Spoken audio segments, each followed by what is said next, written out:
Os vírus e as bactérias estão aqui no planeta Terra há muito mais tempo do que nós. Eles já causaram diversas doenças e quase levaram a raça humana à extinção. Nós só fomos descobrir a sua existência no final do século XIX.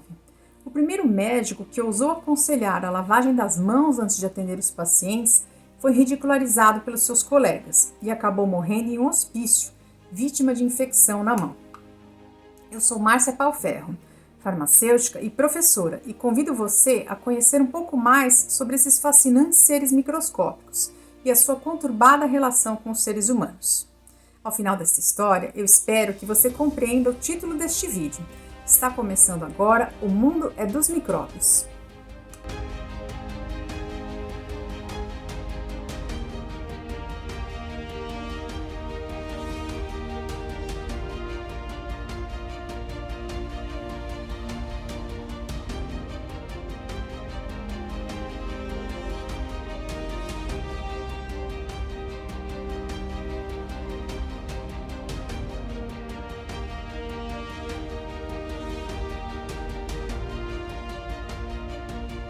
Vamos começar bem do começo, falando da origem da vida.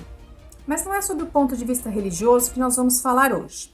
Eu apresento a você o biólogo russo Alexander Ivanovich Oparin, um dos precursores sobre as teorias da origem da vida. Oparin já sabia, por conta das teorias desenvolvidas por outros cientistas, que o planeta Terra havia se formado há 4 bilhões e meio de anos atrás, por conta de uma grande explosão que ficou conhecida como Big Bang. Há cerca de 3 bilhões e meio de anos atrás, quando a crosta terrestre começou a esfriar, teriam surgido os componentes primordiais da vida. A atmosfera da Terra era formada por metano, amônia, hidrogênio e vapores de água. Ainda não existia oxigênio e muito menos a camada de ozônio. A crosta terrestre ainda estava bem quente naquela época e, como não tinha camada de ozônio, sofria o bombardeio constante de raios ultravioleta, sem contar nas tempestades elétricas. E foi assim que se formou nos oceanos aquilo que Oparin chamou de sopa nutritiva. Essas condições extremas da Terra pré-histórica fizeram com que aqueles gases se combinassem e formassem moléculas de aminoácidos, gorduras, açúcares e nucleotídeos, componentes que fazem parte de todos os seres vivos. Em um determinado momento, esses componentes se agruparam e formaram os primeiros seres vivos, compostos de apenas uma célula. Entre eles surgiram as primeiras bactérias. Mas como é que elas sobreviveram até hoje? Os dinossauros foram extintos. O mastodonte foi extinto. Mas como é que as bactérias sobreviveram até hoje? Vem cá, eu vou te explicar. Em primeiro lugar, porque as bactérias têm uma alta capacidade de mutação. Mas o que é isso? Elas se multiplicam muito rápido e alguns filhos podem sair com algum defeito genético. Na hora de copiar o código genético, saiu um erro de digitação, digamos assim. Como elas se multiplicam aos milhares, mesmo que saia um defeito que seja ruim para uma bactéria ou outra, lá no meio podem surgir algumas bactérias mais evoluídas, igual um X-Men com superpoderes. Alguns genes com defeito acabam sendo vantajosos em ambientes muito hostis. Por isso que elas sobreviveram, a era do gelo, as erupções vulcânicas e tudo mais. É um mecanismo de seleção natural, onde os mais adaptados, ou seja, os mais fortes, sobrevivem. Esses mutantes, eles passam essa mutação para os seus filhos e logo formam milhares de bactérias mais resistentes. Sem contar nas trocas que acontecem entre espécies de bactérias. Ocorre troca de material genético interespécies. Assim, as bactérias adquirem não só a capacidade de sobreviver em condições extremas, elas podem adquirir também características que vão fazer com que elas invadam outros organismos vivos e provoquem doenças neles. Os vírus também surgiram nessa mesma época, se bem que alguns cientistas nem consideram os vírus como seres vivos, porque eles são incapazes de se manter por conta própria. Eles dependem de uma célula hospedeira até para se multiplicar e para invadir outras células. Mas em compensação, eles têm uma alta capacidade de se multiplicar e evoluir com o tempo. Teorias à parte, para os vírus e as bactérias, vale aquele velho ditado popular, que tamanho não é documento. Eles têm presença marcante na história da humanidade, que pode ser constatada por meio de relatos de doenças terríveis que eles já provocaram. Eu vou te apresentar algumas dessas grandes batalhas da humanidade. Muitos artistas se inspiraram nas catástrofes que os vírus e as bactérias causaram. Este quadro de Peter Bruegel é de 1562 e ele ilustra um período protagonizado por alguém invisível nessa cena, a bactéria Yersinia pestis. Nessa época, a doença que essa bactéria causava era conhecida como peste negra, por causa das manchas decorrentes de uma hemorragia interna que ela produzia durante a infecção. Hoje, ela é mais conhecida como peste bubônica. Esse nome está relacionado aos nódulos que a doença produz no corpo, que também eram conhecidos como bubões. Bom, eu já te falei que ela era uma bactéria, certo? E como é que ela chegava aos humanos? O reservatório natural dessa bactéria são os roedores, incluindo os ratos, que convivem de perto com o ser humano, atraídos pelo seu lixo. Essas bactérias elas são transportadas para as pessoas por meio das pulgas dos ratos. Na Antiguidade e na Idade Média, não havia esgotos e nem coleta de lixo. Então, imagina a quantidade de ratos que viviam em paralelo com as aglomerações humanas. No século XIV, a peste bubônica matou 1/3 da população da Europa. Naquela época, as pessoas não tinham a menor ideia de que essa doença, essa peste, era provocada por uma bactéria. E olha só as roupas que os médicos usavam.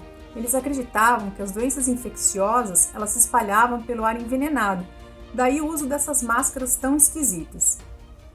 E eles também carregavam uma vara, que era para afastar os doentes.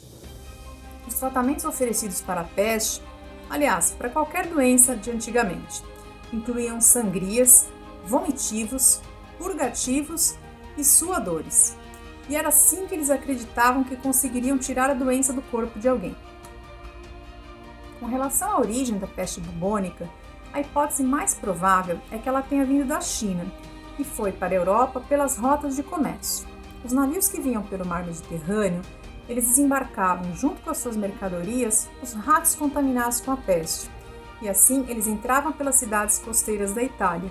E daí a doença se espalhou por toda a Europa e quase extinguiu a espécie humana.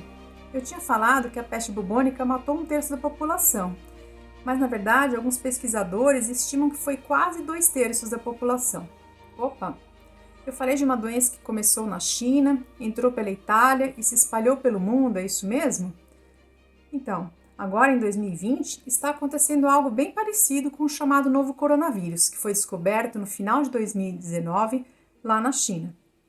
Coincidência? Não, isso só serve para alertar que vírus e bactérias mutantes surgem o tempo todo. E se nós não tomarmos cuidado, eles vão continuar seguindo as rotas das atividades humanas e se espalhar rapidamente. Se antes as doenças vinham de barco ou a cavalo, agora elas vêm de avião. Então, elas percorrem o mundo muito mais rápido. Falando em vírus, eu vou te apresentar o vírus da gripe espanhola. Esse vírus é descendente direto do vírus da gripe comum, ou seja, um vírus mutante da gripe que ficou super agressivo, levando a maior parte dos infectados à morte em poucos dias. Ele teria surgido nos Estados Unidos. Pois é, a doença surgiu nos Estados Unidos, mas ganhou a fama de gripe espanhola. Deixa eu te explicar. Essa gripe surgiu entre 1917 e 1918, época em que também estava acontecendo a Primeira Guerra Mundial. Os países que participaram diretamente da guerra censuravam as notícias sobre o estrago que a gripe causava, para não rebaixar ainda mais o ânimo dos soldados no fronte de batalha. A Espanha, por outro lado, ela se manteve neutra na guerra, então ela noticiava tudo o que estava acontecendo. Para o resto do mundo, passava a impressão que essa praga caiu só na Espanha, mas ela matou mais de 50 milhões de pessoas, ou seja, muito mais do que a própria guerra. Aqui no Brasil, essa doença fez escala no Recife, em Salvador e no Rio de Janeiro. Começaram a pipocar alguns casos aqui e ali, e o governo ficou negando a gravidade da doença, dizia que era só uma gripezinha. Ela matou mais de 35 mil brasileiros, incluindo o presidente da República. A morte do presidente Rodrigues Alves pode ser considerada uma dessas ironias do destino, porque esse presidente ele ajudou a combater surtos de peste bubônica, febre amarela e de varíola no seu primeiro mandato. Ele tinha nomeado o sanitarista Oswaldo Cruz para o cargo de diretor-geral de saúde pública, que equivale mais ou menos ao cargo de ministro da Saúde hoje em dia. Esse governo foi muito bem sucedido no combate dessas doenças. Tanto é que Rodrigues Alves foi reeleito em 1918, mas infelizmente ele nem chegou a assumir. Ele morreu antes, vítima da chamada gripe espanhola. E para fechar os exemplos de batalhas mal sucedidas contra os micróbios, eu quero te apresentar a varíola. Essa doença causa lesões de pele e é transmitida pelas secreções da pessoa infectada, ou pelo contato direto com as lesões, ou ainda contato com os objetos tocados pela pessoa doente. As descrições dessa doença, que podia evoluir para uma forma grave, causando hemorragias que levavam até a morte, está presente em muitos relatos da antiguidade. Nos casos mais leves, a doença deixava cicatrizes para sempre. Há vestígios desses vírus nas múmias do Antigo Egito e estima-se que ele acompanha a humanidade há mais de 10 mil anos. A origem mais provável da varíola é na Índia, depois ela se espalhou pela Europa e atingiu também o Japão. No século II d.C., essa doença produziu uma pandemia no Império Romano. Com a expansão do Império, os soldados romanos espalharam a doença por 3 continentes, incluindo o Oriente Médio, o norte da África e boa parte da Europa. O saldo foi de aproximadamente 5 milhões de mortos. 5 milhões, que representava uma parcela importante da população mundial. A varíola chegou também no continente americano, junto com os colonizadores, e assim ela dizimou os povos indígenas. Ela está no ranking de doenças que provocaram mais mortes ao redor do mundo. Só durante o século XX, ela matou mais de 300 milhões, eu disse 300 milhões de pessoas. Felizmente, foi descoberta uma vacina contra o vírus da varíola. No Brasil, a vacinação obrigatória ela não foi muito bem compreendida no início. Ela provocou até uma chamada revolta da vacina, que ocorreu nos tempos do médico sanitarista Oswaldo Cruz. As pessoas não entendiam que a vacina era uma forma de proteger, estimulando as defesas naturais do organismo. No final, todos os países aderiram à vacinação em massa. E uma vacina ela não protege só quem a toma, ela protege também toda a comunidade. E assim, não houve mais nenhum registro dessa doença desde 1977. A Organização Mundial de Saúde declarou essa doença como erradicada em 1980. Tanto é que hoje as pessoas nem tomam mais a vacina da varíola, porque para preparar a vacina é preciso manusear o vírus e as chances de uma contaminação, fazer a doença ressurgir, seria muito grande. Então, oficialmente, existem só 2 laboratórios de segurança máxima que guardam amostras desse vírus até hoje, que são o Centro de Controle de Doenças dos Estados Unidos e o Laboratório Vector da Rússia. Eu espero que estes exemplos de pandemias tenham te convencido de que os vírus e as bactérias estão aqui muito antes de nós e merecem toda a nossa atenção. Antes do início do século XX, a humanidade lutou no escuro contra esses seres invisíveis a olho nu. No próximo vídeo, eu vou te contar de que forma que nós soubemos da existência desses micróbios e quais as armas que nós desenvolvemos contra eles. Não deixe de acompanhar o resto desta história. Eu espero que você tenha gostado deste vídeo e deixe o seu like aqui no nosso canal. Aproveite e se inscreva no canal Prof. Márcia Pauferro, assim você vai receber as notificações de novos vídeos. Espero te encontrar numa próxima.